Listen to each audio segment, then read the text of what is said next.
नमस्कार, मैं सोनाली और आप देख रहे हैं विंध्या टाइम्स।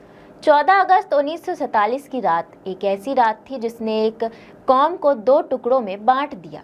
आज़ादी की खुशी के बीच एक विभाजन का दर्द भी था, एक ऐसा दर्द जिसकी गहराई आज भी महसूस की जाती है। यह रात थी जब पाकिस्तान ने अपनी आज़ादी का झंडा फहराया, लेकिन इस खुशी के साथ में एक और कहानी थी, भारत में रह गए मुसलमानों की। वे लोग जो नए देश पाकिस्तान के नागरिक बन गए थे, लेकिन आज भी भारत में ही थी। उनके सामने एक भयावह सवाल था, जाना कहाँ है। सोचिए, एक परिवार जिसमें हिंदू और मुस्लिम सदस्य हैं, एक ही छत के नीचे रहने वाले लोग अब एक दूसरे के पराये हो गए थे। घर जो कभी प्यार और सुरक्षा का प्रतीक था, अब डर का अड्डा बन गया था।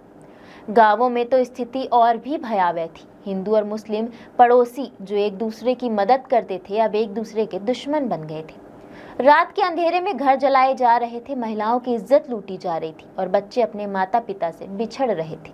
इस बीच लाखों लोग अपने अपने नए देशों की ओर रवाना हो रहे थे। रेलगाड़ियां मौत के ताबूत बन गई थीं।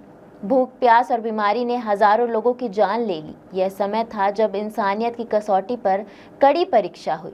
लेकिन इस कठिन घड़ी में भी कई लोगों ने धर्म के बंधन से ऊपर उठकर इंसानियत की मिसाल पेश की। हिंदू मुस्लिम की रक्षा करते हुए शहीद हुए और मुस्लिम हिंदुओं की जान बचाने के लिए अपनी जान जोखिम में डाली।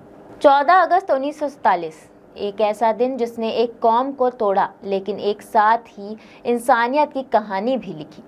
आज भी जब हम इस दिन को याद करते हैं तो हमारे दिल में एक सवाल उठता है, क्या हमने उस विभाजन की पीड़ा से कुछ सीखा है? क्या हम आज भी एक दूसरे के प्रति संवेदनशील हैं? यह एक छोटी सी कोशिश है उस काले अध्याय को याद करने की, जिससे हम सबको सबक लेना चाहिए।